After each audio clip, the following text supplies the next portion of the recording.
বদমাস, এত পেট বানাইছস আর গা ধুইস না। এইভাবে থাকলে কোনোদিন মানুষ হবি না।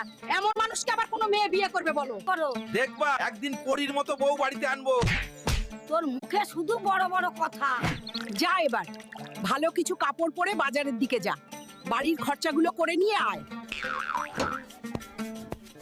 হাল, তোকে আজকে কিন্তু অনেক হ্যান্ডসাম লাগতেছে। দিদা, তুমি শুধু মস্কারি করো। বাজারের ব্যাগটা দাও, জলদি বাজারে যাই। হাল্ক, এত সেজেগুজে কই যাচ্ছিস রে? আরে কাকা, চিল করো, বাজারে যাচ্ছি, দিদা পাঠাইছে। এই সুমাইয়া, আজ তোকে দারুণ লাগতেছে, খবর কি? এই পেট মোটা ছাগল, দূরে সরে দাঁড়া, নইলে তোর পেটে একটা ঘুষি মাইরা দিমু। আজও সুমাইয়া আমাকে পেট মোটা বলেই গালি দিল।